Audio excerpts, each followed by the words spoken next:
I'm Brian Tracy, and welcome to the Phoenix Seminar on the Psychology of Achievement. Have you ever wondered why some people are more successful than others? Why some people earn more money, are happier, have better jobs, better relationships, better health, and seem to get far more out of life? Well, when I was 15 years old, this question began to preoccupy me. I've spent over 25 years. I've traveled in over 80 countries. I've worked at 30 different jobs, and I've spent, by my own estimate, about 30,000 hours in study to try to find the answer to why some people are more successful than others. And you know something? I have found that this is one of the most studied subjects in the world, that there's more information available on it today than has ever been available before, and that today we can say with complete confidence that success is as predictable as the sun rising in the east and setting in the west. Today, you can be more successful faster than you ever dreamed possible if you will do two basic things. Number one, make a decision to exceed all your previous levels of accomplishment. Make a decision to be successful and to achieve your goals, whatever you construe them to be.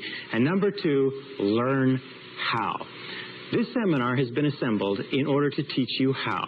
Since we put it together several years ago, over 150,000 men and women have been through this seminar in one form or another, and many of them have said it's like getting a brand new chance at life.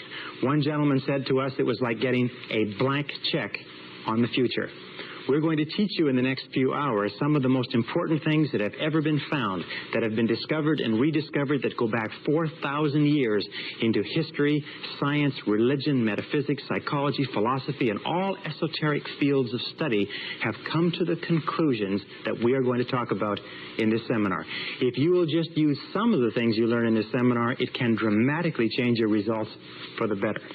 Now, in studying the subject of success, one of the things we have to do is put some preconceptions aside. One of the things that I began thinking was that in order to be successful, you had to be especially intelligent, or you had to have a great education, or you had to be terrific looking, or you had to have contacts, or you had to have luck.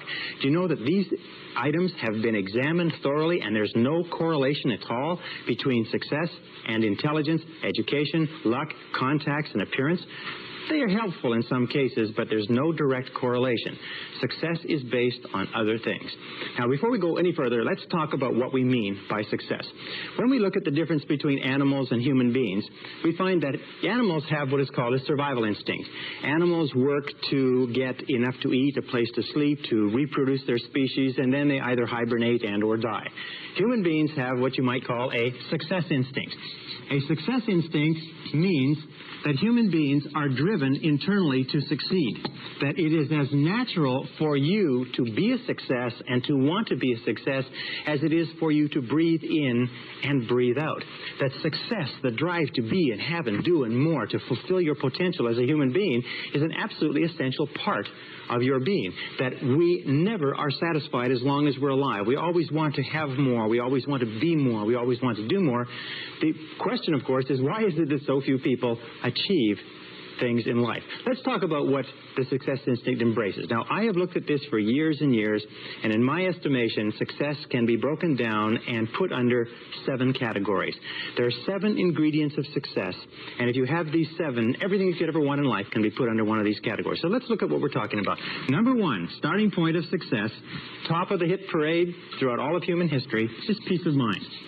Peace of mind means that you feel content, at peace, relaxed inside. Peace of mind to a great degree means freedom. It means freedom especially from fear. Freedom from fear, freedom from stress, freedom from anxiety, freedom from want, freedom from lack, freedom from negative emotions, freedom from guilt, and so on. But peace of mind is the first and most important ingredient of success. Why? It's because if you get anything else in life and you don't get your peace of mind, you won't even enjoy it. Number 2 ingredient of success, health and energy. Health and energy. Health means that we have the health, we are freed from sickness, freedom from disease, freedom from pain, freedom from ailments, and so on, but also energy. We mean vitality. And today we know, as a result of exhaustive research in medicine and psychology, that there's a very close correlation between peace of mind and health and energy. It's that 80 to 90% of all the ailments that the human body suffers, including most of the reasons why we die before our time, have to do with disrupted peace of mind. Psychosomatic medicine is based on the discovery that psycho, the mind, makes soma, the body, sick. So therefore, as we strive for higher levels of peace of mind, we almost automatically have better levels of health and energy. Now, the third ingredient of success is loving relationships. Loving relationships means that we have the ability, the capacity to enter into long-term loving relationships with other men and women. It means that we have the ability to give of ourselves, to love, and to be loved. And the ability to enter into loving relationships is an essential part of being human. It is the one essential characteristic of our humanhood. And we look at loving relationships, you'll find that almost all of the problems you have in life, about 80%, 85% of our problems in life, as they say, talk back. That 85% of all the success you'll ever enjoy in life is going to be determined by how well you get along with other people. The quality and quantity of our relationships is the true mark of how well you're doing as a human being. And as you know, that problems within your relationships, starting from early childhood all the way up through our adult lives, disrupt our health and energy, disrupt our peace of mind. If our loving relationships are stable, usually our health and energy is stable and we have great peace of mind. Now, how do you measure loving relationships? Well, one of the simplest measures that you can use is simply this. It is to ask yourself how much you laugh with another person.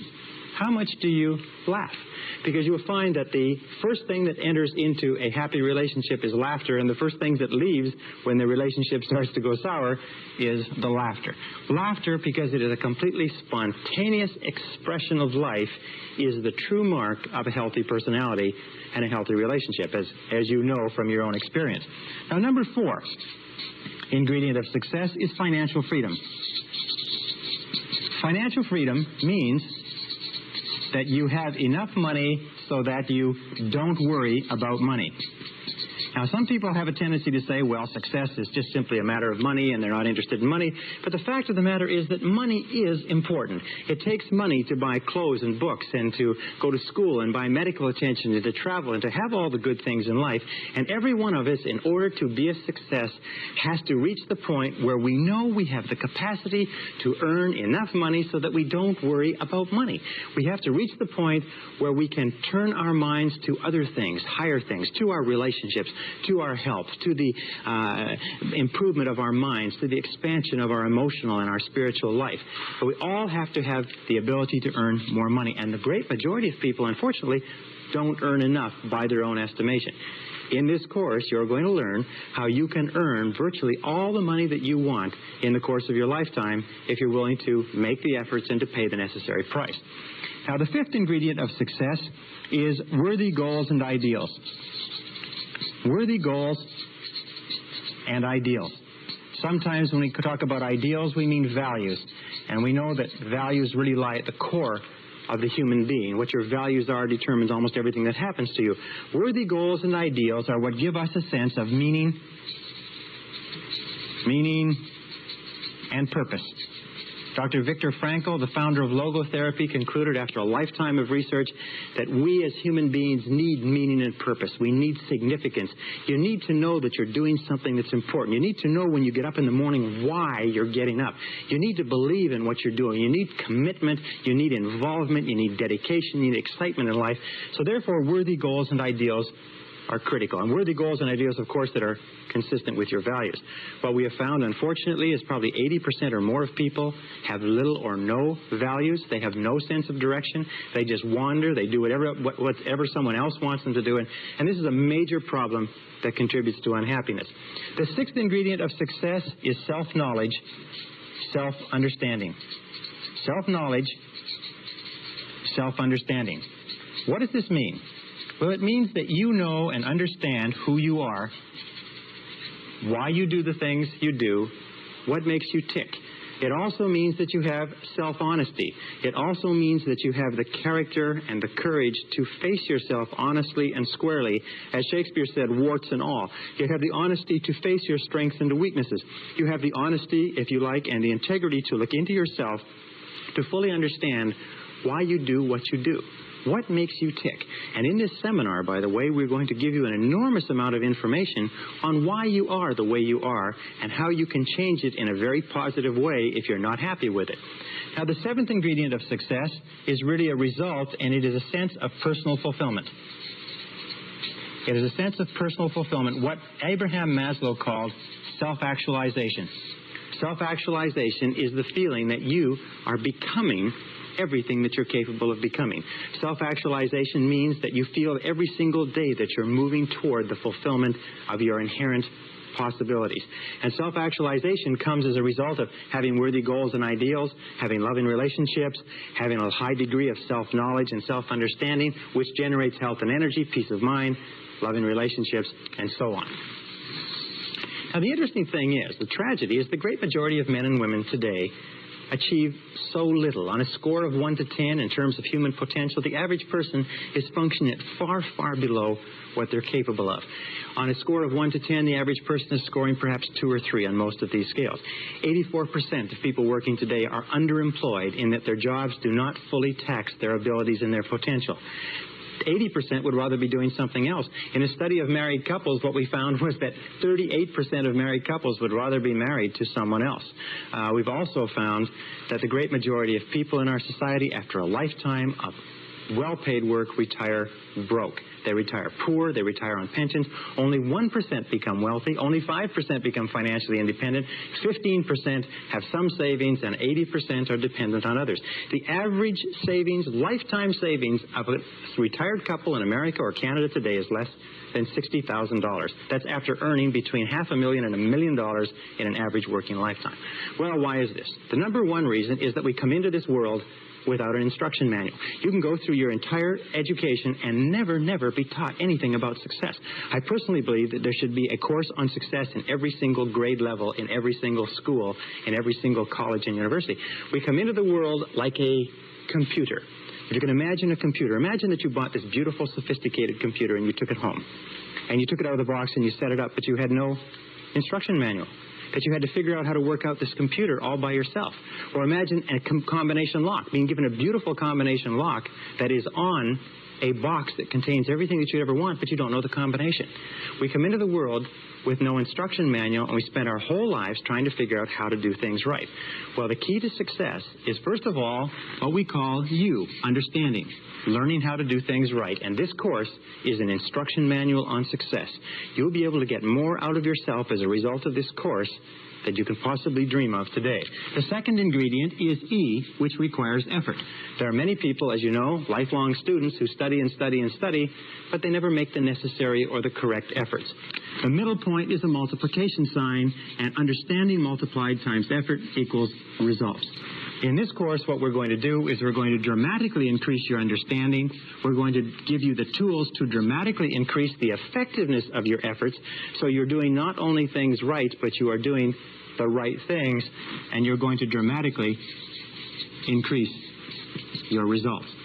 Many people have taken this course and been able to earn more in the following year than they earned in the previous 5. Many people have taken this course and been able to make more progress in 1 or 2 years than they made in their lifetime to date. It is not unusual for a person to take this course and double or triple their income within a matter of a few weeks or a few months, simply by applying some of these principles. Now, do these principles work? These principles are the basis of all success and achievement in adult life. Every successful man or woman uses them to some degree. Every successful man or woman practices them consciously or unconsciously.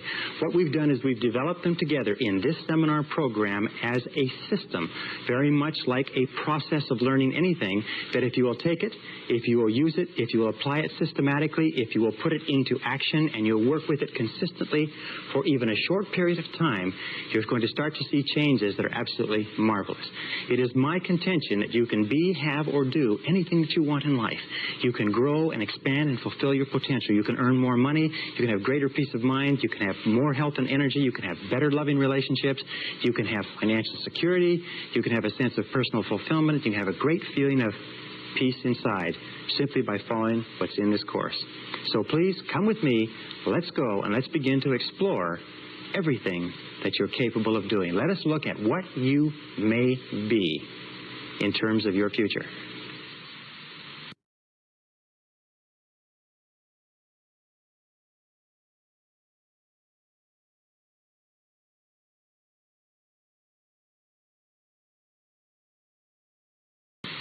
Session 2, 7 Mental Laws. The starting point of self-knowledge is to recognize this wonderful fact is that you are extraordinary. You are unique. The odds against there being someone exactly like you are over 50 billion to 1. That every single part of your body, and anatomists and physiologists and doctors have demonstrated that your blood composition is different from any other person that has ever lived. Your fingerprints are different. Your lip prints are different. Even your ear prints are different. Even your toe prints are different from anybody that has ever lived. You are different from anyone else, and self-knowledge begins with accepting that you are a unique and special individual and that you have the capacity to do something wonderful with your life. Now, that being said, you are also the same as everybody else with respect to certain basic principles. Throughout the history of mankind, the most intelligent men and women who have ever lived have sought answers to the question of the human dilemma. What can people do in order to change the quality of their lives, their relationships, and their results? The great philosophers, the great metaphysicians, the great scholars have pondered over this sometimes for their entire lifetimes. In our century, I know men and women who spent 10, 20, 30, 40, even 50 years studying success and achievement to find out what general rules and principles we can draw upon to be more successful. The first thing that we have to start with, the basis for this entire course, the psychology of achievement, is this, is that you are a mental creature. The only thing that makes you truly unique is your mind. Everything else you have in common, as Eugene O'Neill, the playwright, said, with a horse or a pig. Your mind is what makes you unique. Your body simply carries your mind around. And just as electricity works on laws of electricity and physics works on laws of physics and nature works on laws of nature, there are certain mental laws that determine everything that happens to you. And these mental laws are as inexorable as the laws of gravity. They work 100% of the time. And every single success you have in life comes from living your life in harmony with basic mental laws. And every problem or difficulty you ever have in life comes from living your life out of harmony with those basic laws. Now, mental laws work 100% of the time, like gravity works 100% of the time. What it means is that if you step off a 10-story building in the city where you're living, or in London, England, or in Lima, Peru, you're going to go splat on the sidewalk, whether you know about gravity, whether you believe in gravity, whether you agree with gravity, or whether gravity is convenient for you, it's going to work on you nonetheless. The mental laws are exactly the same, and in this course I'm going to introduce you to about 20 mental laws, some of which are more important than others, but all of which it is critical for you to understand. Now let's start with the first of the mental laws. The first mental law, and by the way, these laws have been written about and studied for century after century, and many of them have been tested in our leading universities, research institutes, and think tanks in the last few years and found to be as true as they've ever been imagined to be. The first law is what we call the law of control. Now, the law of control is very simple. It's a basic law, and we'll come back to it over and over again. It says simply this. It says that you feel good about yourself, you feel positive about yourself to the degree to which you feel you are in control of your own life. Or you feel negative about yourself to the degree to which you feel you are not in control of your own life. All you have to do is look at your life today and ask yourself, what parts of your life do you feel the best at? What parts of the life do you feel most in control? You will find those are the places where you are the happiest. And since the supreme human good is to achieve a state of happiness, which is expressed in peace of mind and health and loving relationships, control is absolutely essential. Psychologists today call this the difference between an internal locus of control, which is feeling that you're in charge of your own life, versus an external locus of control, which means the feeling that something outside of you, your bills, your relationships, your job, your health, are somehow controlling you. As a matter of fact, locus of control research, and there are many tests that you can take to determine where you are on this chart in terms of locus of control and what areas of your life you feel more in control and less in control. People with a very high internal locus of control are high achievers, they are more successful, they're more self-determined, they're happier. And many of the things we're trying to do in this course is to give you a far greater sense of control, of being in charge of every aspect of your life. Now, control begins with, first of all, your thoughts.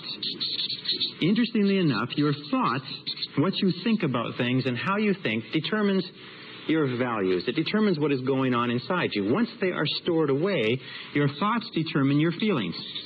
It's how you think about something that determines your feelings, whether you are happy or unhappy, whether you are scared or confident. Your feelings then determine your actions. So we start off with the law of control, saying that the key to success is to feel that you are the master of your own destiny, that you're behind the steering wheel of your own life. You're in charge of your life by taking full and complete control over your thoughts. Your thoughts will control your feelings will control your actions, and your actions, remember, it's always your actions, will determine your success or your lack thereof. So the law of control is important. Now, as opposed to the law of control, we have what is called the law of accident. Now, the law of accident is really a metaphysical principle. It is only a law, like a traffic law or like a legal law, to the degree to which we live by it consistently. The law of accident is what about 80% of the population live by, plus or minus. The law of accident simply says that by failing to plan, you're planning to fail.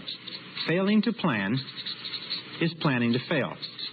Now, the majority of people don't believe that they're living by this, but if you look at their lives, you see that that's true. Failing to plan means planning to fail. These are the sort of people that say, well, it's not what you know, it's who you know. It's being in the right place at the right time. It's luck. It's the luck of the draw, and so on.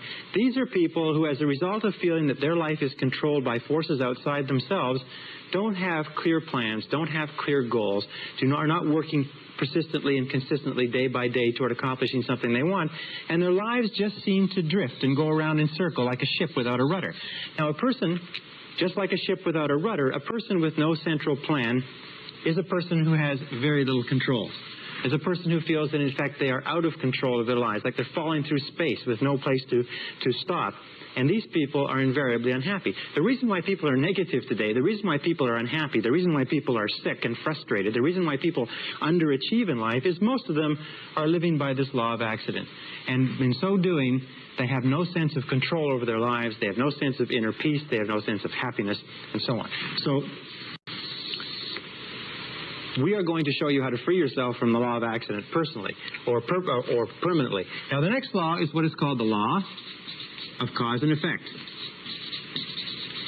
The law of cause and effect says that for every effect in your life, there is a specific cause. That everything that happens in the universe happens for a reason. That nothing happens by accident. That failure does not happen by accident and success does not happen by accident. That happiness or lack of happiness are a result of cause and effect relationships. That if you have an effect in your life that you want to have more of, more success, more money, more happiness, better health, you can trace it back to a cause. And what you do is you repeat and duplicate the cause. If you have an effect in your life that you want to have less of, if you have problems, difficulties, and so on, you can also trace that back to a cause. All progress in human life, in human society, stems back from identifying the causes of what we want more of or less of and changing the causes. Now, the law of cause and effect, of course, is the iron law of the universe. This is the law, if you like, that we can come back to over and over again, and many of our laws are paraphrases of the iron law. It's also called the law of sowing and reaping, that wheresoever you sow, that also shall you reap. But the iron law, the law of cause and effect, gives us a complete sense of control. If we believe that there's a cause and effect relationship, that everything happens for a reason, then we have a tremendous feeling of control in our lives. We can identify the causes, we can duplicate the causes, we can make our lives anything we want. The most important application of the law of cause and effect is this. It is that thoughts are causes. Thoughts are causes and conditions are effects. Thoughts are causes and conditions are simply effects. The starting point of everything is your thoughts about something. It's your thoughts about a job, your thoughts about a relationship, your thoughts about your health, your thoughts about your future. Your thoughts become causative agents. The conditions become the effects. That if you wish to change any of the conditions of your life, you have to change the thoughts that precede those conditions. You have to change what is going on in your mind. Now, wonderfully enough, there's only one thing in the whole universe over which you have complete control, and that is your thoughts. So if you take full and complete control over your thoughts and keep your thoughts on what it is you want, make them positive causes, the conditions or effects will take care of themselves with the inexorability of a law of nature. Now, the next law is what is called the law of belief. The law of belief simply says that whatever you believe with feeling, and this is the key, with feeling, and the more emotion you put into a belief, becomes your reality. It becomes your reality because you will always act in a manner consistent with your beliefs. As a matter of fact, your entire reality right now is simply an outward picturing of your most intensely held beliefs. If you believe something that is positive or believe something that is negative, or as Henry Ford said, if you believe you can do a thing or if you believe you cannot, you are right. Our beliefs do form our realities. To the degree to which we believe anything to be true, our beliefs act as sort of like a screen. They filter out any information that is inconsistent with our beliefs. We have a deep down desire inside of us to remain consistent. So we're always trying to view our world, rationalize our world, interpret our world so that it is consistent with what we have already decided to believe. We develop what is called scotomas. A scotoma is a word in psychology that simply says that we develop blind spots. We do not see opportunities if we are convinced that there are no opportunities. We do not see possibilities for success if we don't believe that success is possible for us. However, if we begin to change our beliefs, we begin to change our realities. Let me give you an example.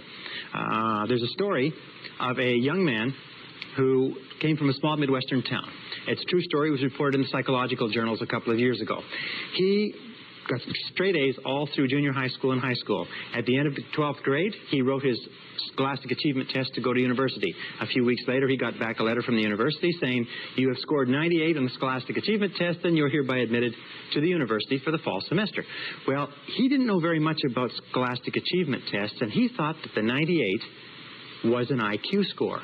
Now, an IQ score of 98 is slightly below average and is about 20 points below what is necessary for college-level work. He was convinced, and he just discarded his entire high school career, all the A's that he's gotten. He was convinced that he could not do college-level work, but he went off to college in the fall. After the first semester, he was failing or nearly failing in every subject. His counselor called him in and said, "What seems to be the problem? You did extremely well in high school. These courses are only 1 degree of difficulty removed from your high school courses. Are you having problems with girls? Are you having problems with drugs? Having problems adjusting? What is it?" He said, "Well, sir," he said, "I'm doing the very best I can, but you can't blame me. I've only got a 98 IQ. And the counselor had his file in front of him. He said, "What are you talking about?" He said, "Well, in my letter of admission to the university, it said that I got a 98 on the Scholastic Achievement Test." He said, "Son, that's not an IQ." They said, "That's not an IQ. That is a percentile. What that means is that you scored equal to or higher than 98% of the students in the country who wrote that test. You're one of the brightest kids in this university." Well, this young guy went out. He checked on the Scholastic Achievement Test. He found it was true that the 98 was a percentile, not an IQ. He went back to his courses, and 2 years later, he was in the top 10 in a 30,000 student university. He was leading in all of his classes. Once he changed his reality, once he changed his beliefs about his intelligence, his reality changed automatically. Now, an important point with regard to this is that every one of us has self-limiting beliefs. Every one of us believes ourselves to be limited in some way. Every one of us believes ourselves to be limited in intelligence, creativity, money-making ability. I can't sell. I can't speak in front of audiences. We tend to think that we are not capable of being on time. We're not mechanically inclined, and so on and so forth. But exhaustive research demonstrates that talents are pretty evenly spread throughout the population. That most of the limitations we have do not exist in reality. They exist only in your own mind. And one of the starting points of great achievement is to start questioning those self-limiting beliefs and throw them off and act as if they did not exist. And when you act as if they didn't exist, lo and behold, they simply disappear. Okay, the next law is what is called the law of expectations. Now, the law of expectations is a law that has been talked about throughout all of human history. Just like in the law of belief, William James of Harvard said, "Belief creates the actual fact. As a man thinketh in his heart, or as he believeth, so is he." The law of expectations over and over said, what you expect, you get. You get not what you want, but what you expect. That your expectations, especially your expectations about outcomes, how you think things are going to turn out, become your own self-fulfilling prophecies. And Dr. Robert Rosenthal of Harvard University has done something like 300 experiments on expectations theory, on what is called experimenter theory, and he finds that your expectations have an effect on other people and events and circumstances, even if your expectations are based on totally false information. Whatever you expect with confidence. In other words, if you confidently expect good things to happen, surprise, surprise, good things happen to you.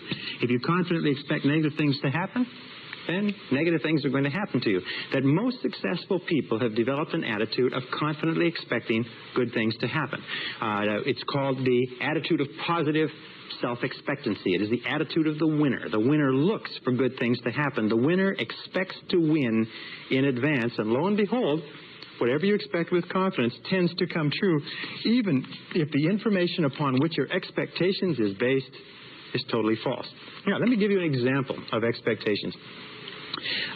Some years ago, Dr. Rosenthal, after conducting a variety of different experiments, came to the conclusion that the expectations that teachers had of students was having a tremendous effect on their ability to learn and their grade level averages. So he put together a series of experiments, and then one major experiment, which was tremendous. He went to the San Francisco Bay Area, and at the beginning of the school year, he had the principal call in 3 teachers.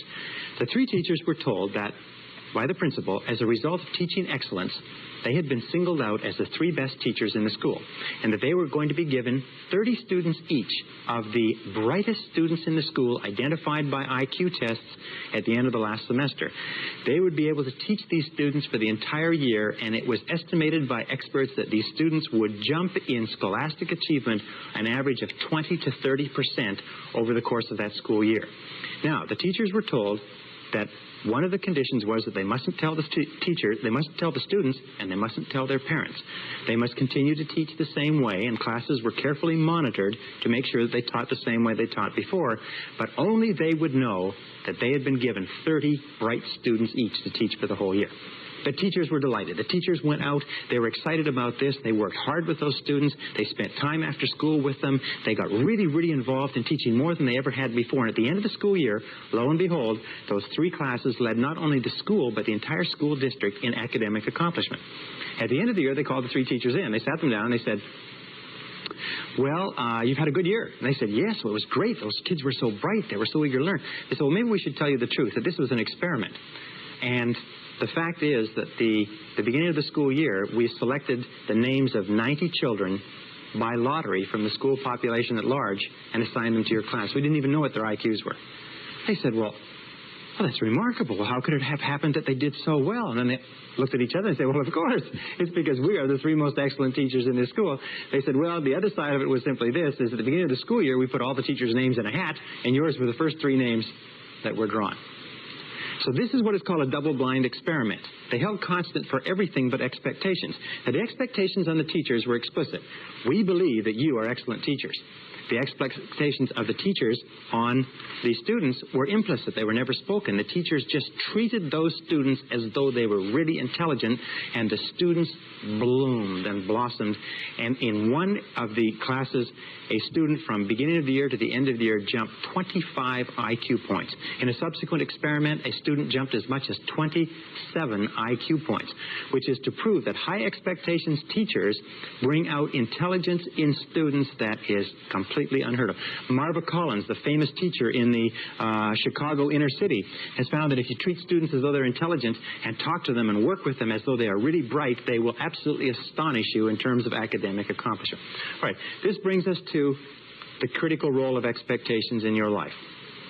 First part of expectations in your life, number 1, and where expectations affect you.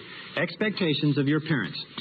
We have found that we have a tendency as adults to try to live up to or down to the expectation of our parents all our lives. If our parents were strong and supportive and loving and kind and encouraging and really believed in us, all our lives we will strive unconsciously to live a life consistent with those expectations.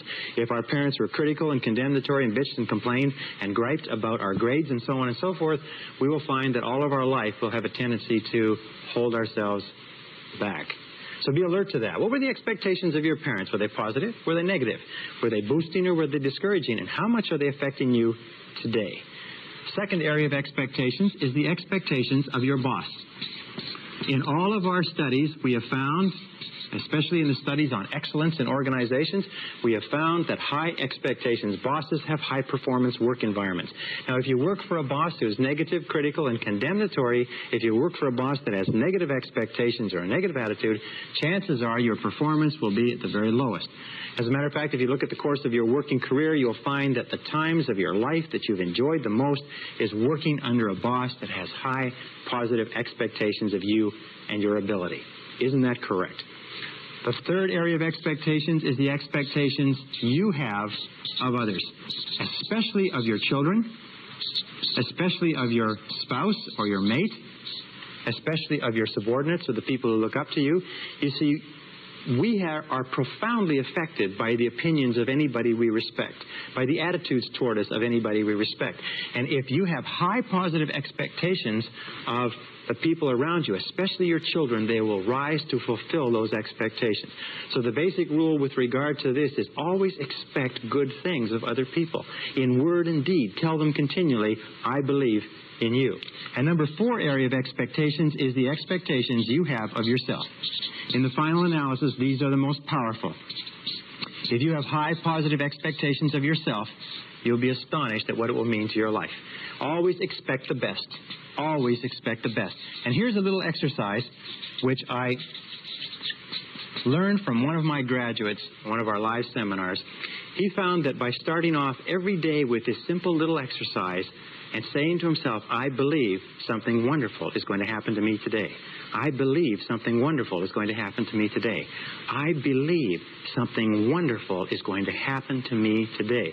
That this little exercise changed his whole attitude, that he went through the whole day with the attitude of somebody with a confident self-expectancy, that everything that happened during the course of the day, he thought, maybe this is something wonderful that's going to happen to me.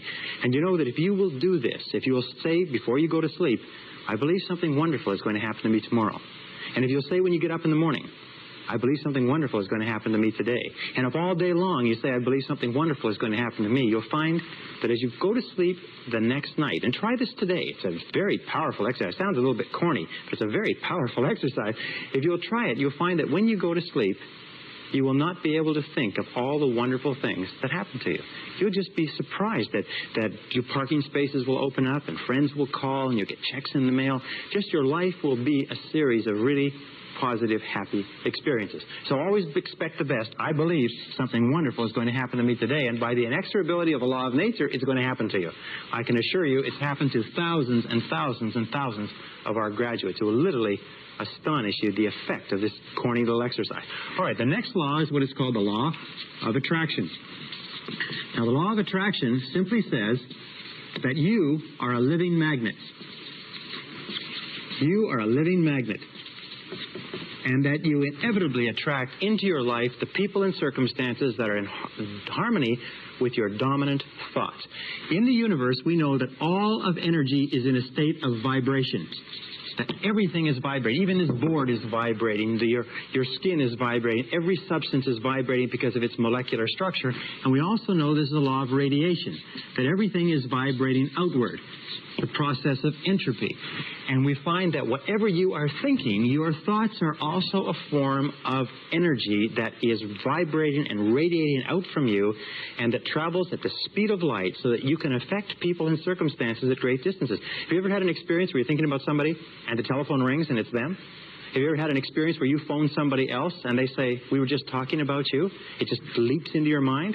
Have you ever had an experience when you're in tune with your husband or wife and you think, you know, I'd like to go out to dinner at such and such a place tonight, and you call home and they will say, why don't we go out to dinner at such and such a place? These are all examples of this law of attraction. The law of attraction is considered by many to be one of the most important laws of human existence. In this, you will always attract to yourself, positive or negative, people and circumstances that harmonize with your dominant thoughts. That whatever you're thinking on a continuing basis, you're attracting into your life. You're drawing it into your life like a magnet. That's why it's so important that you keep your thoughts on what you want, keep your thoughts on what you desire, and keep your thoughts off of what you don't want. And by the way, as you advance and develop and become more proficient and more sharp with these methods, the law of attraction will work faster for you and with greater accuracy. So be careful. Use it right. The last law we'll talk about in this session is called the law of correspondence. The law of correspondence is a law that says, and it's quoted by Jesus, as within, so without. As within, so without. And what it simply means is this. It means that your outer world is a mirror. And that's probably the best word. Your outer world is a mirror, and it simply reflects back to you what is going on in your inner world. That your outer world is the result of your inner world. That what is going on within determines what is going on without. That if you want to change your outer world, you have to change your inner world. Now that means that you can look at your words, you can look at your level of health. What is going on in terms of your physical health is largely determined by what is going on in your mind. What is going on in your relationships is the most perfect example, because you find that when you are feeling good inside, your relationships go smoothly. When you're feeling negative or stressed inside, your relationships go poorly. Your relationships are the mirror image reflection of the quality of your own personality. You can tell how healthy your personality is by looking at the relationships around you. Your wealth is a very important thing. The level of financial wealth, the level of comfort that you have, is a direct relationship of what you have put into your mind in terms of thought and preparation for achieving wealth and affluence. If you wish to be more successful on the outside, you have to be more successful on the inside. And the more you go to work on the inside, which is the only part of your whole life that you can control, the more you go to work on the inside, the more rapidly your external world changes. The big mistake in life, and the reason why most people are unhappy, is why? It's because most people try to change the external world, which they cannot control, and they leave the internal world messy. It'd be the same as trying to make an automobile run better by washing the outside of it, polishing the outside of it, and changing the tires. No, you've got to go to work on the inside workings. As you change your mind, as you change what is going on inside, you change what is going on outside. Now, many years ago, Earl Nightingale, the great success philosopher, woke up in the middle of the night with a quotation which changed his life and changed the lives of millions of others, which is sort of tacks on to all of these laws that we're talking about. And it was simply this, is you become what you think about. You become what you think about. And since the only thing that you can control is your thinking, if you change what you are thinking about, you will begin to change your reality. If you change what you expect, you change what you believe, you change your dominant thoughts, you change your inner workings, you begin to attract into your life people, circumstances, events, opportunities, and everything consistent with your new thoughts. The reason people are unsuccessful is they think thoughts of unsuccess or failure. Another line, which is very, very important, says that all causation is mental. We live in a mental universe. All causation is mental. If you wish to change your universe, you have to change your mentality.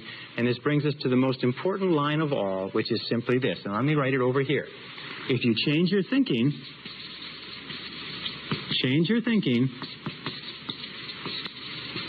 and you change your life.